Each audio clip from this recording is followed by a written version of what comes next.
Welcome, everybody. Let's go Niners. My name is Jason Aponte.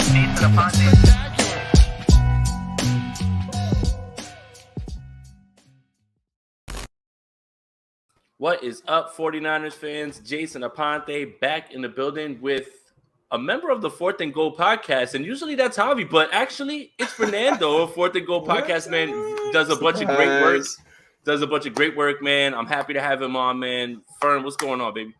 Man, not much. Got to spend some time with the fam. I'm such an honor to be here this evening, chop it up with you a little bit. And you're right, Fourth and Goal podcast. That's Javi. He's out there grinding.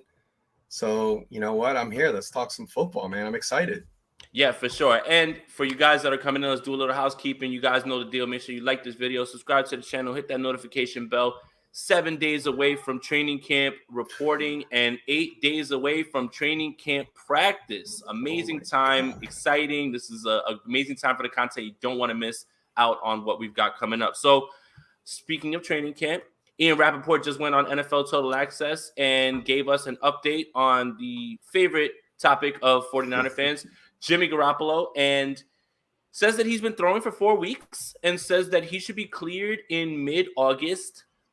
I'll let you give your take on this report first, and then we'll kind of dive into what we think it means. Yeah. You know, I mean, the timing is what it is at this point. And obviously the timing of the surgery kind of threw a wonky wrench into this whole trade type of scenario. But look, I mean, if he's ready to go and he's ready to start throwing shortly, it is what it is. I thought it was pretty funny. I'm pretty sure Ian said something like he'll be ready to throw 40-yard passes.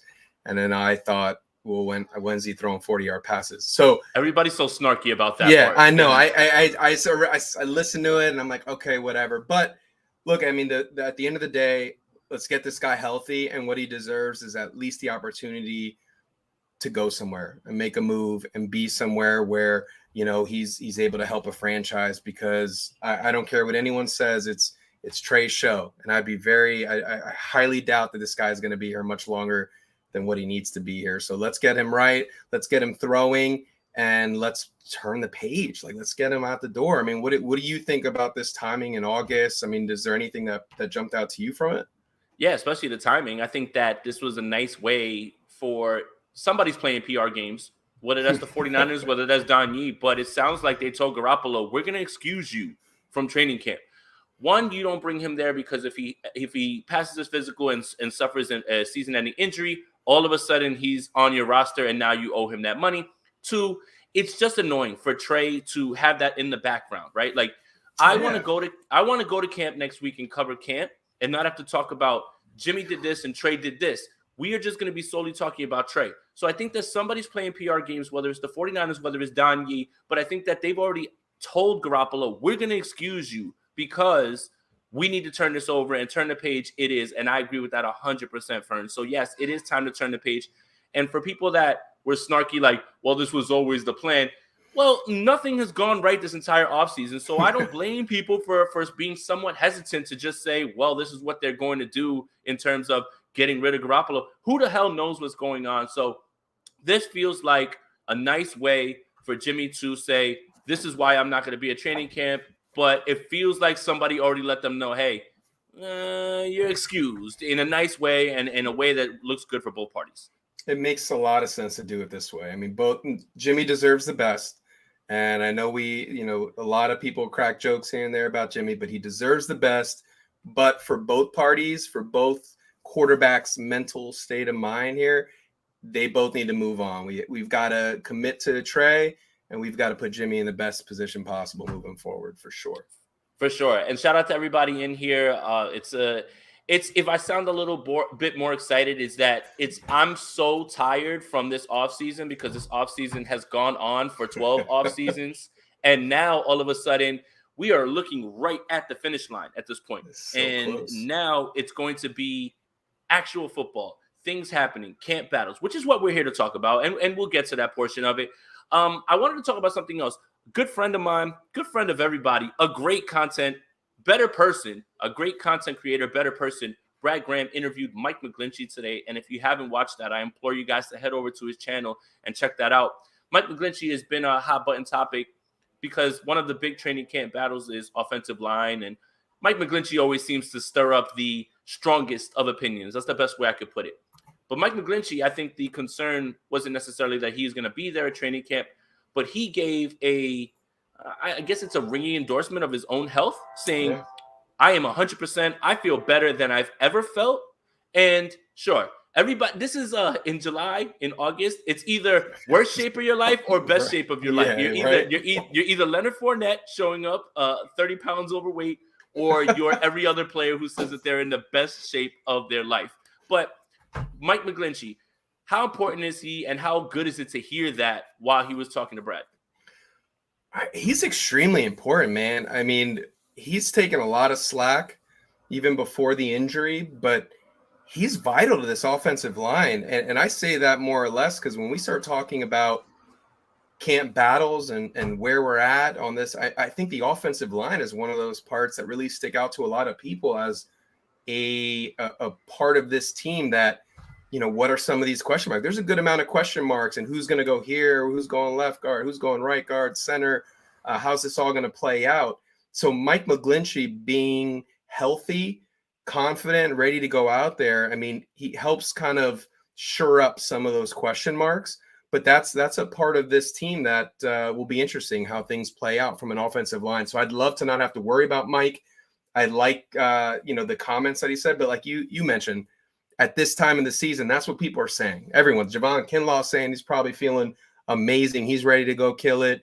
Mike McGlinchey's ready to go back. But you know what? He went through a grueling offseason, getting himself right back in shape. And hopefully, he's ready to go back out there, because honestly, that is one of my scary parts of this team, is just how this offensive line plays out and how they mesh with a quarterback like Trey Lance. So we're going to need Mike McGlinchey out there.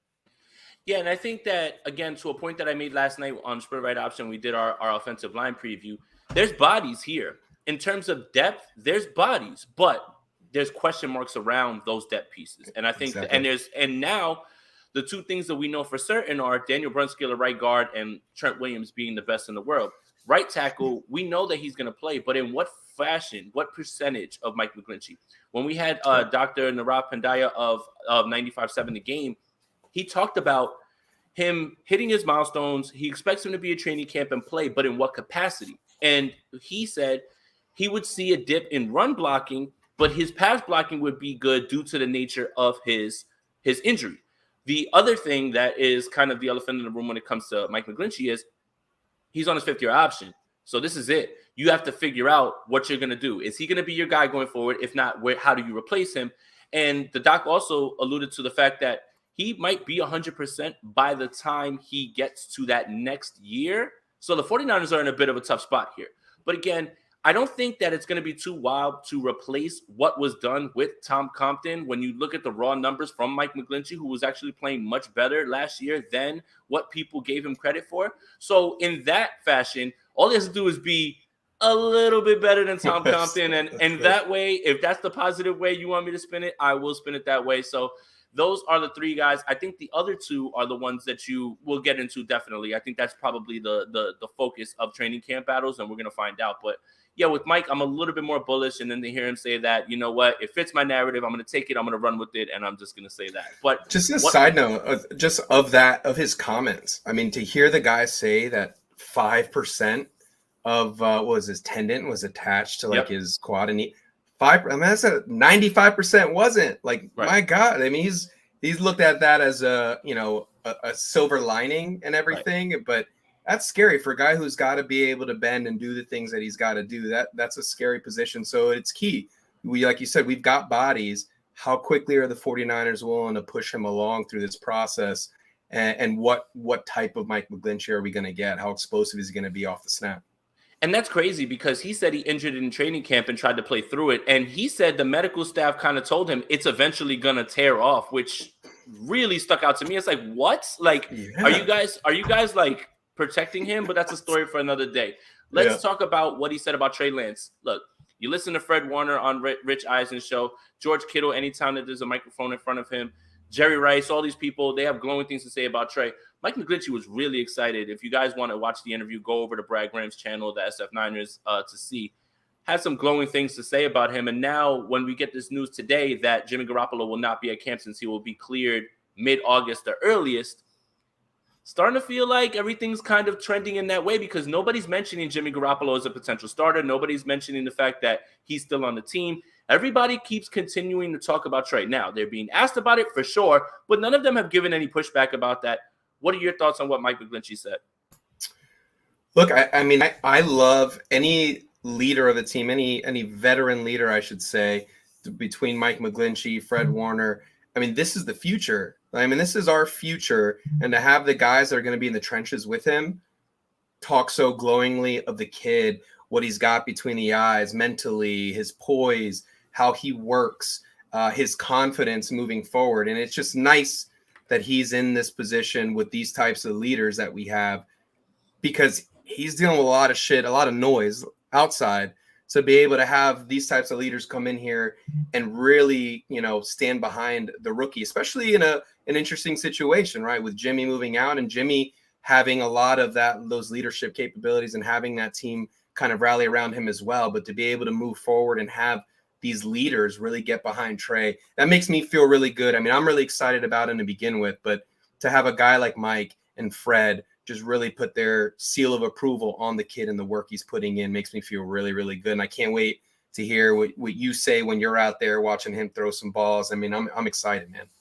Yeah, man. And look, when I say this, a lot of people will say it comes off snarky. Look, I am thrilled that I get to go cover the 5 days that I'll be there, the 5 practices, without having to answer, well, did he look better than this guy? Look, there is something to the idea of making sure that Trey gets everything by himself because he needs the reps. But it's also, you don't need that chatter around him. You don't need that around his head, anything like that. The kid needs to play free and clear, turn this over to him, and just let him go. Like, that's it. That's really what we're looking for in this way. So, look, we know that everybody wants to see Trey, but I wanted to point something out on this show real quick because I was able to get my hands on certain the way the offense runs to what side and how successful they were. So obviously with Jimmy Garoppolo, everything is short middle, short left, short right, right? Okay. So they're number 4 ranked in the league throwing short middle with an average gain of 9.16, which was second in the league. Okay. Short left, 141 plays. They were ranked 29th, but they led the league in average gain 7.8. To the right, 139 plays, ranked 32nd, but it's 6.95 per, and that's number 2. So do you notice average gain 1, 2, and 2? Even if those plays are later, clearly the 49ers are run first team, but that is kind of telling to the style of play that Jimmy Garoppolo has. And what I want to say is Trey Lance isn't going to change that philosophy. In fact, I could see the 49ers actually running the ball more, especially when you consider the fact that Trey Lance can run the ball. But here's what I really wanted to point out. All of those numbers imply what we know about Jimmy Garoppolo, or reinforce, not imply, reinforce. Here's the difference of what Trey Lance is going to bring. Deep left passes, deep left, 28 plays, ranked 28th in the league, 10.89 per game, 21st in the league. Deep middle, 27 plays, 5th in the league. Deep middle is Jimmy wants to throw the ball in the middle of the field, so if he is going to throw it deep, it is middle. Yeah. 13.48 per, 19th in the league. Deep right, 30 plays, ranked 28th, 14.33 per game, 2nd in the league. Now, does that mean that the 49ers are going to necessarily turn into this pass first team? No, but those deeper passes are going to happen more frequently. There will be a rise in deeper passes with there being a dip in passes, if that makes any sense. So that's what I'm looking forward to in terms of the shift over to Trey Lance. Yeah, that makes plenty of sense. And I know that's something that I think as fans, we're all going to welcome because we know, and we can kind of script this out with Jimmy, right? I mean, we know that Kyle's going to dial up 1, 2 big plays. And that's the home run play. Maybe Jimmy hits it, maybe he doesn't. But most of the time, it's there. I mean, it's there for him to take advantage of. Now we've got a guy where I agree with you in the sense that our philosophy as a run first team will not change. That will continue to be the same, especially with the stable of running backs that we have. I mean, we're going to try, and obviously these guys, as long as they stay healthy, we're going to have the opportunity to hand the ball to some really good backs. But now, man, you throw that play action, you let Kyle do his thing and scheme it up. Now the maybe 1 or 2 times might be 3 or 4 times a game, but he's throwing a little bit less of those intermediate routes that Jimmy Garoppolo was throwing on a continuous basis. And I'm excited for that because we've seen in the limited action that Trey had, he was willing to hold that ball a little bit longer, move around just a little bit, not to take off like a lot of the people would think a running quarterback would, just, hey, take off, head down, and take off. No, he moves around really nicely within the pocket, around the pocket, but he's always looking up and always looking to take a bigger shot. And it's something that I think part of his progression is going to be, hey, there's going to be times where you got to take that Jimmy throw and you got to take it quick. But then there's going to be other times where, yeah, move that around. Let's go instead of 5 yards, let's get 12, 13, 14 yards. And we know deep ball wise, he's got a great deep. I mean, he throws a great deep ball, and I'm really excited. And these wide receivers on this team have to be jacked up because now they know if there's some kind of go route and they've got a quarterback who's going to be able to buy some time and make it happen. For sure. And again, it makes sense, especially with this being the first extended time that we're going to see Trey Lance, for them to dial back the passes, not put him in situations where it could stunt his growth. You know, again, everybody wants to see the explosive plays, and they'll be there. And I think they will rise in terms of, you know, air yards, because explosive plays can come from screens and they can come from yards after the catch, which the 49ers lead the league and lead the world in. But you're going to see a dip back on passes, but you're going to see an increase in explosive plays. And I think even just that threat of having that, especially off of play action, when you're running the ball so well, that's when play action hits. And you're going to see defenses cheat up a little bit, maybe cheat back. And you know what? Guys are going to have running lanes. So all of this is just when you have that threat, when you're not worried about over the top, you can kind of sit in areas. I don't think defenses are going to be comfortable enough to do that. And then put him with Kyle Shanahan, and there you go. You've got Trey Lance in the best situation of all of these rookie quarterbacks from this entire group. And I don't know where that was lost in translation, because as soon as he was drafted, everyone felt like they agreed with that. Now all of a sudden, yeah, I don't know if he's going to work over there. Well, did you forget the talent? Did you forget the coach? Because I didn't, and that's what's got everybody excited at this point. And how exciting is it? And you brought it up, the fact that, you know, we've seen this team play so often, and you've been there and you've seen them in training camps, and we watch every weekend, and you see the good teams, right? With Jimmy, it's something might be working in those first 2 or 3 quarters, and then boom, they want to lock it up and say, all right, Jimmy, this is how you're going to, if you're going to beat us, this is what we're going to give you to beat us. And then you've seen how some of those good defenses really lock it down. And I can't wait to see Trey when he's feeling it, when everything's working, the running game's there, he's moving around, and just watch these defensive corners figure out how they're going to stop it, because we've got yak monsters all over the field. We've got a quarterback that can buy time. We've got running backs that can do all the work, and one hit wonder, they could take it out to the end zone real fast. So we've got so many different ways to beat you, and I just can't wait for that moment where we're just, that team's just vibing, everything's working, and just watching these defenses just crumble, because you're not going to be able to just find, this is how we stop you. There's going to be so many ways this team can go about it. Exciting times now that we know for a fact that QB1 reps are going to go straight to Trey Lance. Almost 20 minutes in. Shout out to everybody that's in the chat. If you're here, like this video, subscribe to the channel, hit that notification bell. Shout out to the Spicy Squad. I see y'all tapping in. Great comments all around. Let's switch the focus over to training camp. Yeah. Fern, tell me one position. I think we'll end with offensive line, because I think there's a grander discussion that needs to happen, and I think everyone is in agreement of that. What's a position you're looking at that you want to know who's leading who, or is most, I guess, important to you in your eyes, or most important? Screw it. I don't need a bigger word than that. Let's go with it. Yeah, you know what? I'm interested to see how the battle plays out for the defensive ends on the Niners. We know what Bosa's about, right? We know that. We know what this guy, we know he's relentless, and we know he gets out there. But opposite of that, right? Samson had a great end of the season. Is that something that he's going to be continuing in training camp? Because he's got a plethora of edge rushers now that he's going to be competing with, and we're going to find out, right? And also, we did a lot of mock drafts. I know you did, I did, and looking at edge with our first pick, I was I dabbled on it, but I overlooked it, and I overlooked it, and I overlooked it. The Niners felt that it was important to go ahead and make that kind of selection to help solidify rotations, whether it be injuries, to continue to add. And that's been a focus of the Niners for years now. Edge rushers. We can't have enough of them. How is this going to play out? Is Jackson going to be the guy that I hope he is?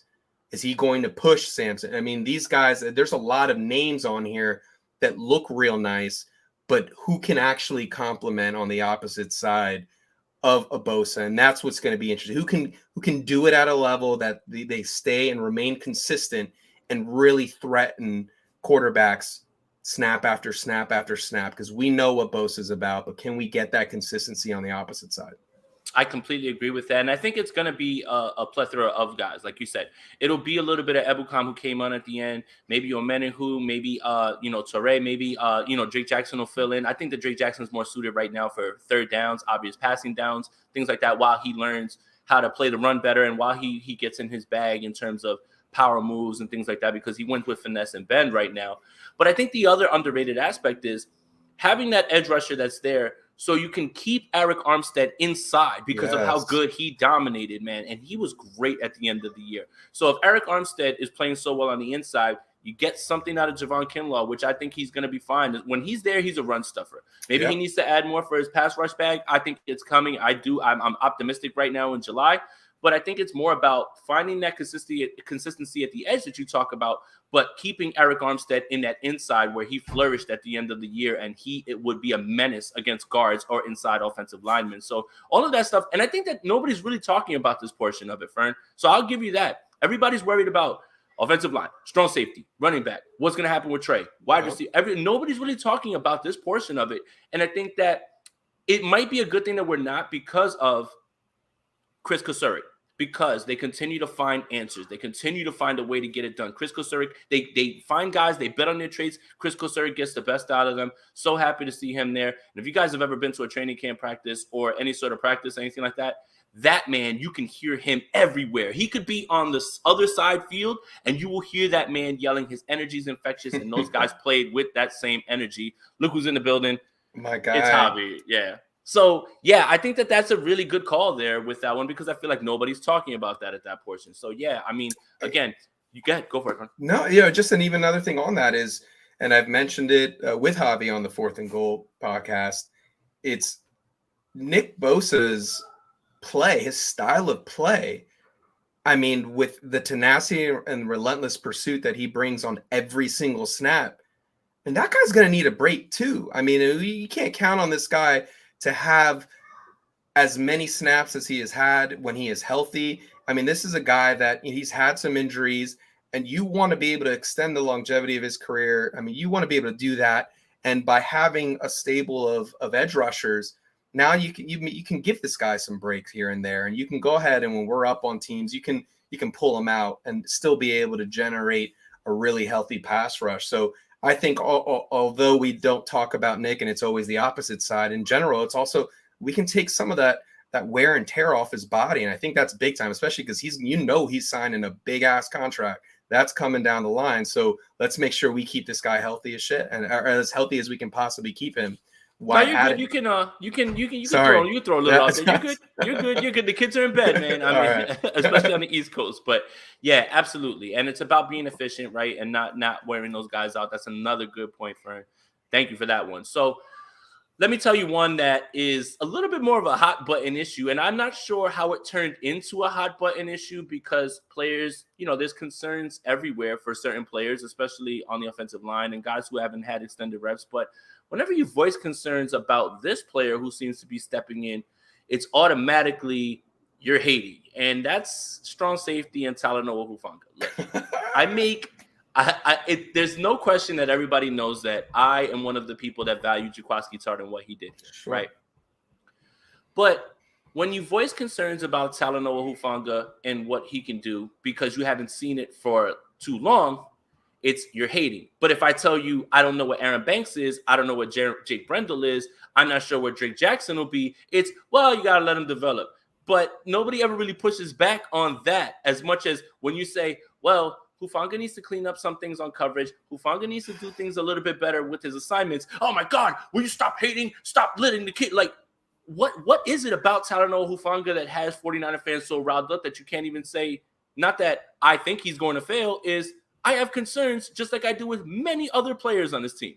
Hey, it's rightfully so. Javi knows I'm a big Hufanga fan, especially after I learned, the ties with Polamalu. And I think that's where people they just assume, oh, this guy's worked with Polamalu. That's a mentor of his, someone he looks up to. He's gonna be able to slide in there and do work.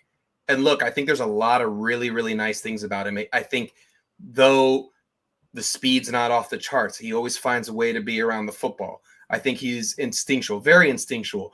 I think he's got a lot of room to grow in coverage, like a lot. And I think this is where fans are going to really be beside themselves, because we have gotten really, really used to Tart and Ward just locking shit down, right? Tackle, boom, short tacklers.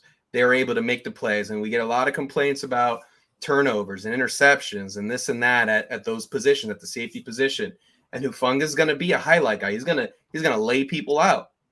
He's going to miss tackles. And 10 yards might be 20 yards because he missed that tackle. And those are going to be the things, the growing pains that people are going to have to work through. But if anyone's saying this guy's ready to go, plug and play safety, I mean, they're not watching the film, or they're just thinking whatever they want to think. This guy's got a lot of things to work on, but the kids, I like that he just seems to always be around to play. And I like that about him.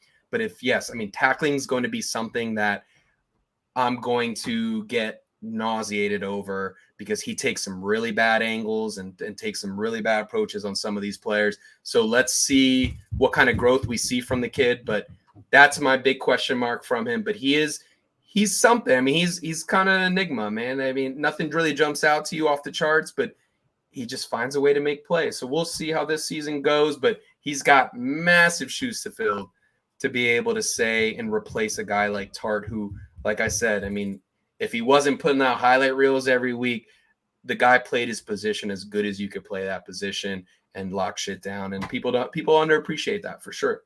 So I think that a lot of the time when I watch him, it's obviously the athleticism is something that people will point out to, but there's more to playing football than athletes, right? There's guys who are very fast, Tarvarius Moore, that, can't cover, or they're in the wrong spot constantly. My thing is you can win with instinct, but that's when you start to put in the work in the film room, and it comes what's between the ears. And what I mean by that is you take a misstep, you can't let Christian Kirk blow by you. You take a misstep, you can't let Adam Thielen fall into a touchdown while you're fading to cover nobody in another side. You're trying to cover on a scramble drill. You can't lose Jamar Chase behind you when you're the safety on this play. Those are the things that he's going to have to clean up. A lot of that can be cleaned up two ways.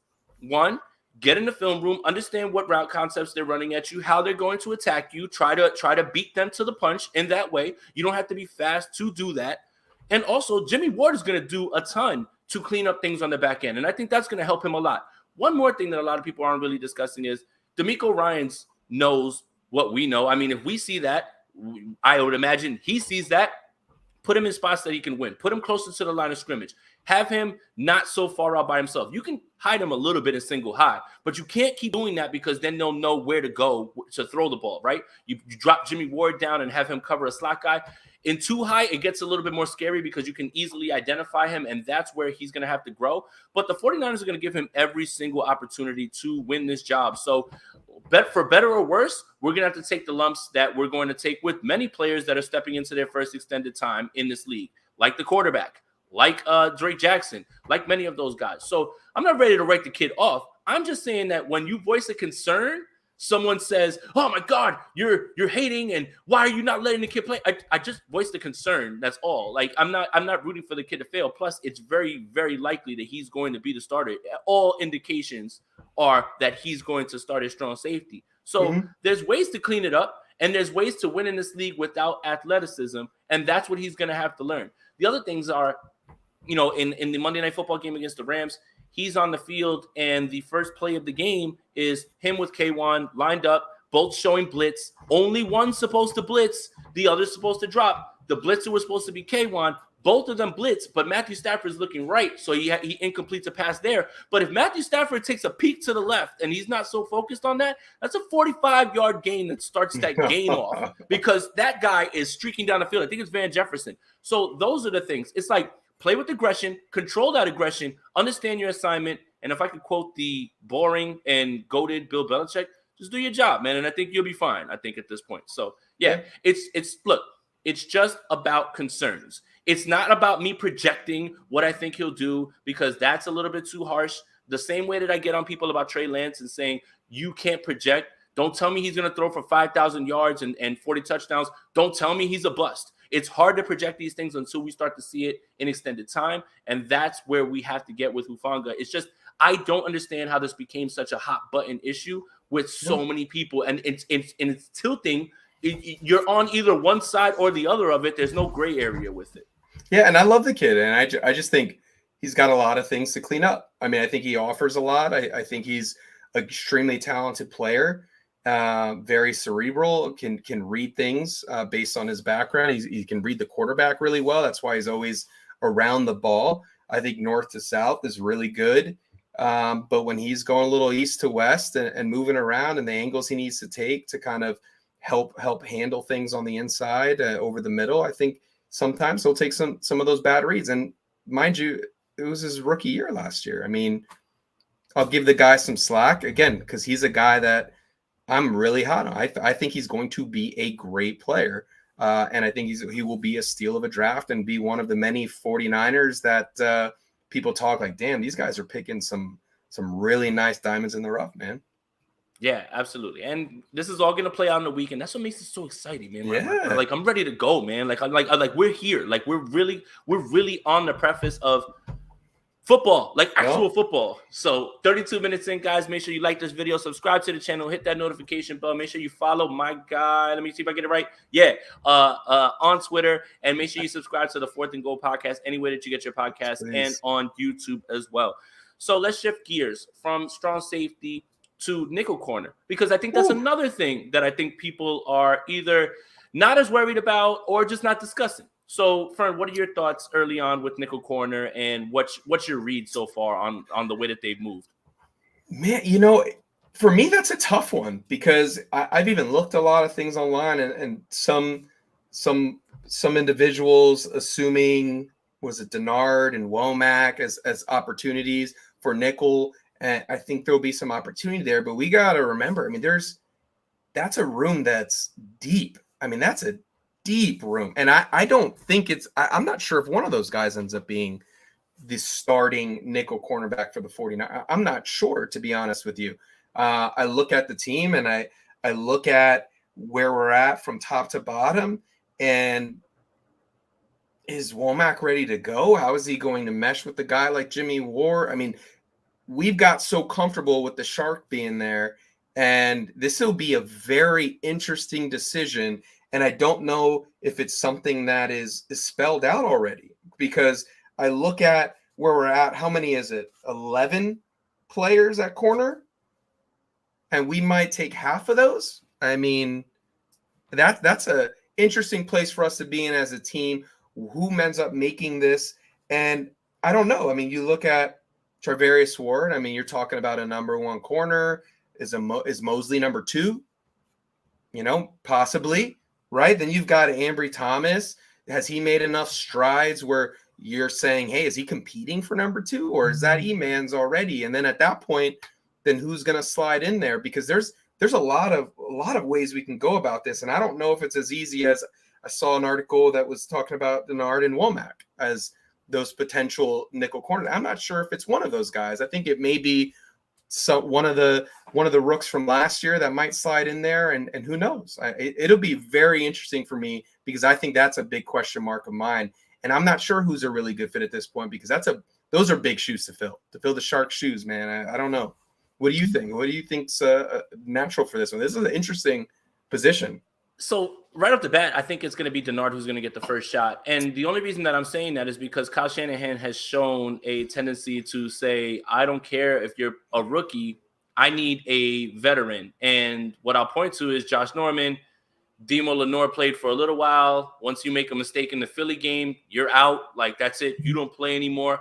He played Ambry Thomas when it was absolutely necessary, had to. Like, it wasn't like he was just like, oh, I got to get this kid in there. He said, all right, kid, I got nobody else. Get in there.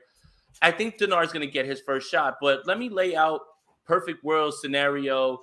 All things are roses in a world with no problems.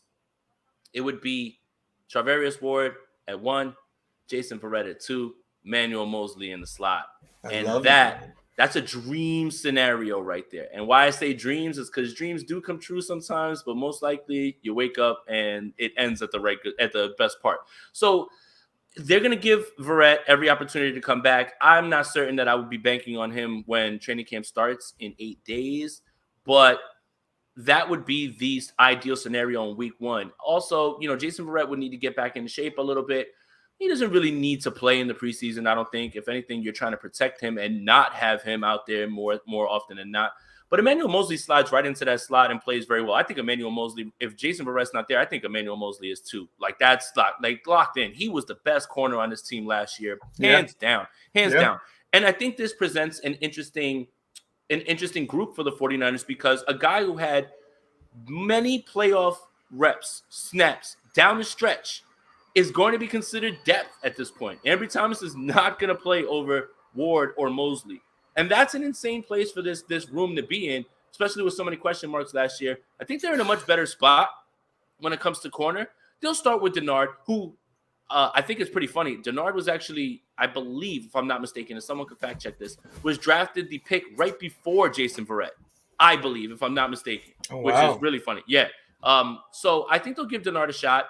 Womack profiles exactly like K1 physically, like almost same spark score, same body type, everything. So it's going to be interesting how that plays out. We've got training camp to figure that out. I mean, I think that it would be those two ideally if Jason Verrett's not there. But if Jason Verrett's there, he's not a nickel corner. He's a boundary corner. Yeah. Emmanuel Mosley is much more suited to go into the slot. And man, if Jason Verrett can approach anywhere near 2020 with Emmanuel Mosley in the slot and with Charvarius Ward out there, now you are really, really talking about a fearsome 3, like in terms of coverage, flexibility, everything that you want to be able to do. Manuel Mosley is one of the surest tackling corners in this league. And there, I'm ready to say that. Hey, I mean, it's exciting because that was a position I think all of us were just pulling our hair out week over week of how this was going to play out. And like you said, we were at a place where Ambry had to just do Ambry, like, hey, you get toasted, you pass it for pass. We needed bodies. Norman was out. I mean, it was some pretty ugly play at cornerback. So, like you said, look, if Brett's healthy, I like this a lot. I really like this group. I like the depth within it, even though, like we just mentioned, I mean, there's at least 4 or 5 that might not be on this team moving forward. But if Verrett's healthy, that just makes things a lot easier from a plug-and-play standpoint because, like you said, he'll just fit in right there opposite of Ward. So exciting. A little nervous though. I'm a little nervous at that position because I see a lot of names I like, but who's going to be healthy? Who's going to be ready to step in there? And is E-Man ready to be 2? And then if that's the case, then boom, how are we feeling in that nickel? So a lot of question marks, but I like where we're at this year a lot better than where I felt we were entering the season last year. And think about this. D'Amico Ryans, for large stretches of time, was starting a rookie and Josh Norman, especially in that Bengals game. And he found a way. He found a way to scheme it up. And shout out to the safety play, covering things on the back end. You run a little bit more zone. You protect those guys. You don't let them lose confidence. But I feel D'Amico Ryans is ready to take another jump. He knows the strengths of these guys. He's got his finger on the pulse of it. I mean, all he did was get better last year. Everybody was upset with him after game 3. He is the reason the 49ers moved on to the championship. And Jordan Elliott pointed this out in terms of the way he was scheming it up, confusing Aaron Rodgers, not knowing Rodgers didn't know who was coming to shade on Adams, so he couldn't go throw the ball to him. And as soon as he can't get it to Adams right away and that pass rush is coming, it's game over. D'Amico Ryans was lights out in that game. That's why he has everybody so excited. And this is his last year as a 49ers defensive coordinator. He will be a head coach the year after this. So again, you could have question marks at strong safety. You could have question marks with what's going to happen at corner, but I trust in DeMeco Ryans to put them in position to marry that pass rush that was so good down the stretch to actually good coverage and probably the best coverage during the Shanahan Lynch era. So that's an exciting part. Yeah. Sorry if I'm being overly positive, man, but no, I'm just feeling it right now. You said best corners in the Shanahan era. Yeah. I mean, Uncle Sherman. Yeah, I mean, Uncle Sherman. Look, no disrespect, but you were limited in what you could run with him. Mm-hmm. You couldn't run man with him, and right. and that's no disrespect to him. It's just where he was. I mean, even when it was prime Sherman, they didn't run him in man. They ran him cover 3, and he knew exactly what to do. Again, Sherman was an athletic guy, but he was a smart guy, and he used those smarts to lengthen his career. Now what you're talking about is Charvarius Ward and Emmanuel Mosley. Okay, we can run man now. And now we can send extra blitzes because we have confidence that we can cover on the back end, even against the best. Like that's what I mean by that. Names don't jump out like that, but I'm just saying in that way. Yeah. Would you say that the Ward pickup, considering, all the offseason moves or across the NFL, there are some big name moves, right? But do you think I feel like that acquisition is so underrated and does not get talked about nearly enough to add him to a DeMeco Ryans defense that's a top-notch defense and looks like it's going to be better than it even was last year. I mean, I feel like it's so underrated and not enough, not NFL Network, ESPN. Like, I don't see nearly enough hype when we signed him. Now, mind you, there's some other really big names out there, but you added a damn good corner to this defense. And I think it was a great fit. And I think that's the thing is you nailed it. It's not a name. And I'll be honest with you, many 49er fans, including myself, Charvarius Ward, man, a lot of money. Wait a minute. Like this. So, all right. So then you start to do your research and you realize that since 2019, he's like at the top of completion percentage allowed. And he's at the top of tight window throws that he creates with his coverage. And then you start to do some digging and you're like, yeah, you know what? This defense didn't need a big name. They just needed a step up on the other side. And if Charvarius Ward can be what they think he is, then it does look like an underrated move as well, too. So, yeah, it wasn't the sexiest name in the beginning. But when you actually think about what he offers, what this defense is going to be like, then it becomes one of those moves that by the middle of the year, we're going to say, why the hell wasn't anybody else on this guy? And that has the opportunity to be that. And when it comes to national, media, they don't have their pulse on this team, at all, as we realized. So, yeah, I mean, I really love the move. I grew to love it, not just because it's the 49ers, but it was because I started to understand what he offered. Didn't realize that he was that good. I'm going to put myself out there. Didn't realize that he was that good in coverage for that long. So that's really where we're at with that. For sure. Trying to figure out, we can talk running backs real quick. Before we do that, 42 minutes in. Shout out to everybody in here. Cooksmo Sports, I see you, man. B&A, Fozzie, everybody in here.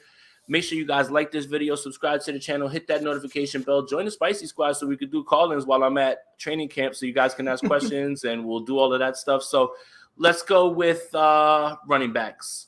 Fern, Elijah Mitchell was hurt a lot last year.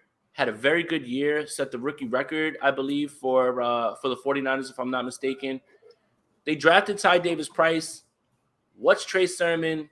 Give me your pulse of this running back room at this point and what it's going to look like. I mean, I think the just purely drafting price really says a lot about where the Niners feel they are with Trey Sermon, which is surprising. But also at the same time, you don't want your team to hold on for hopes. If they think they saw a lot more than we did, that he just doesn't fit well with this offense. Now, mind you, does that mean he didn't fit well with Jimmy under center and what we were doing? Does it change with a guy like Trey? How does that work? I think a guy like Price might make more sense with this offense currently as it stands. And I think the big sign of good franchises are when you didn't hit, you got to move on quickly. And if they know more than we do, because we didn't see a whole lot to begin with, but if Sermon's not that guy, I mean, they went out and drafted a running back again, and at a place that I didn't think we were necessarily going to draft a running back. So I think that tells a lot with regard to how the Niners feel about Sermon. Now it's on Sermon. How do you show up? Now, what are you about to do? Are you ready to go to work, or are you ready to throw in the towel and say, all right, well, I'm an afterthought at this point, and let's see how this all plays out. Because I do think there's a lot of talent there, but this running back room, it's loaded. And Elijah Mitchell stepped in there and did work. And I know he was hurt, but he put in work, man.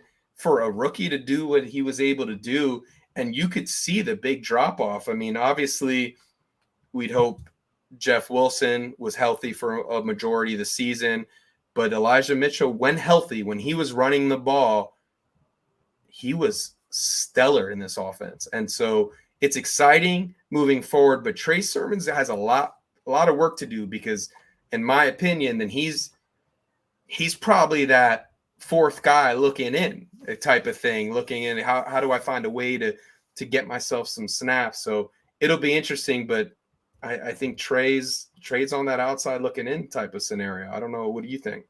I think that Sermon has a chance to reemerge, but I want to outline the timeline, because training camp day one, first team reps is Trey Sermon with Raheem Mostert coming in after, and it's just insane to see the fall from first team reps with the first team in training camp the first few days to just like an afterthought, right? Like, he started game 3 against the Packers. He played more than Mitchell did in that game. I believe Mitchell was hurt. I can't remember, but I remember seeing a ton of Sermon. But I'll put a positive spin on this. Few things kind of clue me into the fact that this is going to turn to a little bit more inside zone scheme, or just another wrinkle, something that they'll add in. I don't want to say that they're going to switch over to inside zone, but I think you'll see it a little bit more. Every year they add a wrinkle. Last year it was the pitches straight back, or the handoff straight back that are taken as jet sweeps, little things like that. I think the wrinkles that you're going to see are going to come from Anthony Lynn. Anthony Lynn is a big inside zone guy. I think that the personnel clues you in. Banks is probably going to be better suited for inside line. I think Trey is going to be better suited for inside zone and things like that. So there will be a bit of a shift towards that. So Trey does have a chance to make an impact in that way, because he may be more suited to running inside as opposed to trying to get outside and hit those holes. But when you look at the draft capital for TDP, that is really going to be him already taking a step back behind him. He had an opportunity to do work. Elijah Mitchell was drafted in the 6th round. He actually had some very good plays in training camp. You could see the speed. You could see him playing very well, but it took him a little while to get there. And that's to say that not to write Trey Sermon off at all. I think that where you're starting to look at who's actually going to make an impact going down the line, or who's the person, the odd man out, right? How many running backs are you going to keep? I think you keep 4, and you keep Juice. So that's 5. So who's left out? I think that TDP is here to not necessarily push Sermon as much as he is to see which one of Jeff Wilson and Jermichael Hasty actually fall by the wayside. And that's really where it's at. So it's going to be interesting to see how this plays out. I think you see the wrinkles. I think you'll see a change over. Anthony Lynn is going to incorporate that portion of it. When you look at the personnel, I think all of it lines up. Trey has a shot. He's got a shot, but he's going to have to make it happen immediately in camp. So, all right, 48 minutes in, let's get to it. Offensive line. Everyone is worried. Let's think about this. We've got 3 constants, things that we know. Trent Williams is the best in the world. Daniel Brunskill is going to be there starting at right guard. Mike McGlinchey is going to be there day 1. Let's see how that plays out. I am much more optimistic than other people. That leaves left guard and center. What are your thoughts on left guard to start, Fern? It's interesting for me, because I think everybody, when the 49ers they draft Banks, and considering he didn't get play last year, right? And there was a lot of talk on, well, where is he at? Is he not the guy we thought, right? I mean, we haven't truly hit on a premier offensive lineman in a long time. Whether that's we just haven't invested the high-end draft picks to try and get a premier offensive lineman, that's one thing.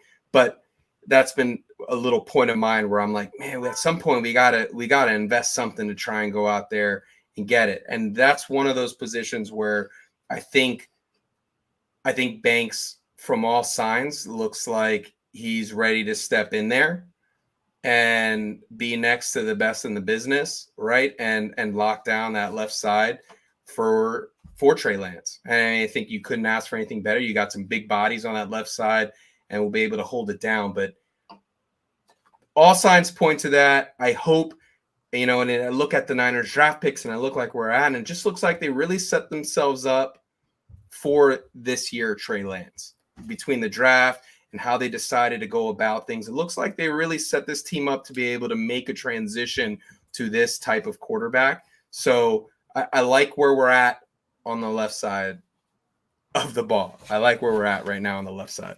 100%. And it did feel like Aaron Banks was a little bit married to whenever Trey starts, this is when we're going to put you in as well, too. Also, playing in his natural position at left guard, which he played in college, that helps. Also, playing next to the best in the world helps a ton, right? Now, he does have big shoes to fill. I will say that, because Laker Tomlinson, not only was he good at his job, he was durable. He played every single snap. I think he missed maybe 1 or 2 snaps the entire season. So that's the part that we're going to need to see, the cohesion. Where are they going to be in terms of rapport on that left side? But I do trust Trent Williams to help out a lot because he's the best.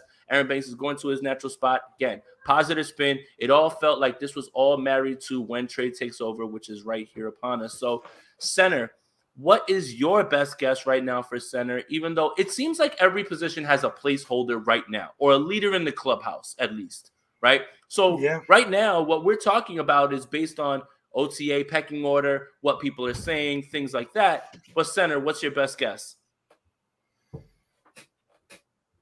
I think Brunskill.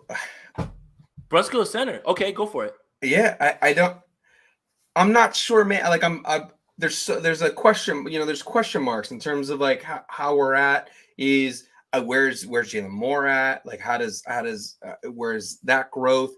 Could he fit in there at guard? Could we move? And it's just it's gonna depend on, I understand Brendel seems like a natural fit to just be the starter. And I think initially, like day one, I think that might be the plan.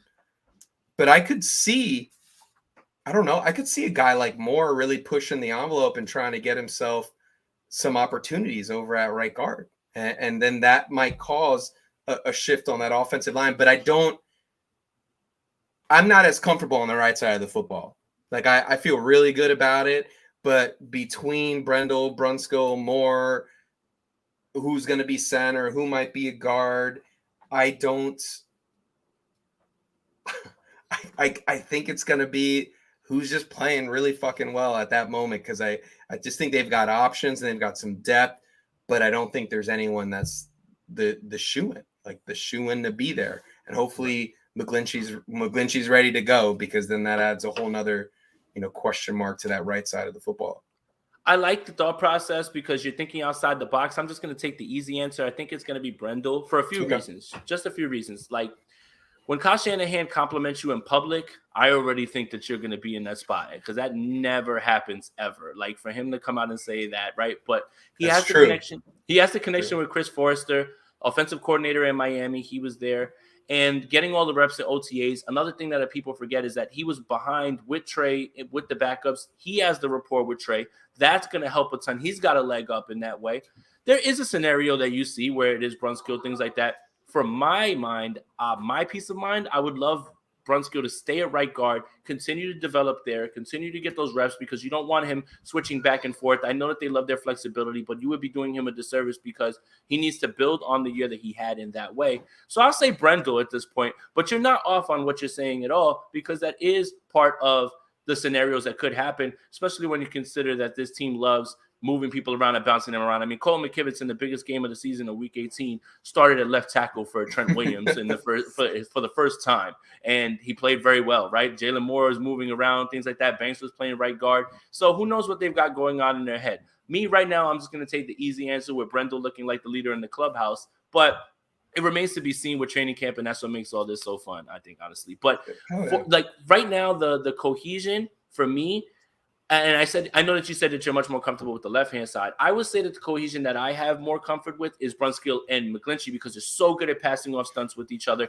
They're so in tune with each other in that way. in the same way that Trent Williams is the best in the world, there's still a little bit of an unknown with Banks. At least we know what Brunskill is. He's going to give you this baseline performance, and we know what McGlinchey is. With that, we know what Trent is, but with Banks, we're projecting right now what we think he can do, and it does help to have him there. That's all I'll say about that. But I mean, I think you're not wrong in saying that, because conventional thinking would be Aaron Banks is going over to his natural position right next to Trent Williams. Let's rock, and I think you should be good. But we all know this is football. This is the NFL. It doesn't necessarily always work that way, even when things are lined up that way. So I think that was a good conversation with the O-line. Anything else that you wanted to add, Fern? No, I think that's a good point with regard to Trent Williams and Banks, in the sense that, look, I mean, obviously we don't know nearly enough about Banks in terms of where he's at with his team. Is he actually truthfully ready? I think all signs point to that he's ready to go. At least the Niners think he is currently. And I sure as God hope he is ready to go. But I guess if you're him, if you're Banks, you sleep a little easier knowing who your tackle is right next to you. And you sleep a little like, thank God you put me on this side next to this guy, so I look a little better. Like at least I know for sure, if McGlinchey isn't playing right away day one, but at least I got this guy. I got the silverback next to me. He's going to handle his, and I just got to focus on the little things to make sure I'm doing my job. So I guess as a safety blanket, if you're the rook going in, starting for the first time, you don't want to look like ass in your first outing. At least you got the GOAT, you got the silverback next to you. But it's there's a lot of names, and that's one of those positions that how does it all clean up? Who's ready to go? And offensive line will be interesting, because also this is just a whole different kind of offense with the quarterback that's going to hold the ball longer. I mean, he's just going to hold the ball longer. And can you do your job a little bit longer? Can you push these guys and give Trey some additional angles to maneuver in the pocket and find some of those deeper throws? So this will be a very interesting training camp for sure, especially at offensive line. 100%, man. Couldn't agree more. Fern, thank you so much for joining me. Shout out to everybody that was in here, man. Appreciate all the comments. Appreciate the love. Make sure you guys like this video, subscribe to the channel, hit that notification bell so for when we go live 7 days and everyone reports 8 days and pads are popping. I will be there for the first 5 practices and telling you everything that I'm seeing there, man. This is the most fun time of the year. Be out there in Cali. Yard House, you better watch your back. I'm coming there. I'm gonna be there like almost every single day, man. But Fern, tell everybody where they can follow you and find your stuff, man. Yeah, hey, Twitter, DZ0880. And Jason, I just want to thank you again for reaching out. It was a pleasure. And honestly, I'm all about the hardworking dudes like my boy Javi. You guys are just always in there, always looking at things from different angles. And it's just nice to get other people's viewpoints and be able to talk through some things. So it's a pleasure. I really, really thank you for allowing me to be on and chop it up. I appreciate you, man. And yeah, man, we had to get you on because it's cool. We're done. Yeah. Well, I appreciate you. And it was cool to get you on here because everybody's always asking for Javi's a celebrity at this point. It's like, when anybody going to get Fern? Come here, boo-boo. You want to say goodnight? Come here, say goodnight. You want to say goodnight? Say goodnight. Good night. Let's go Niners. Hey. All right, guys. Thank you guys for tapping in. Tomorrow, State of the Franchise with Brad. We're going to recap that Mike McGlinchey interview that he had, goated. Make sure you follow Fern everywhere that he is at. Make sure you follow 4th and Gold and Javi and those guys, man. But until next time, thank you guys for tapping in. Have a great night. Welcome, everybody. Let's go Niners. My name is Jason Aponte.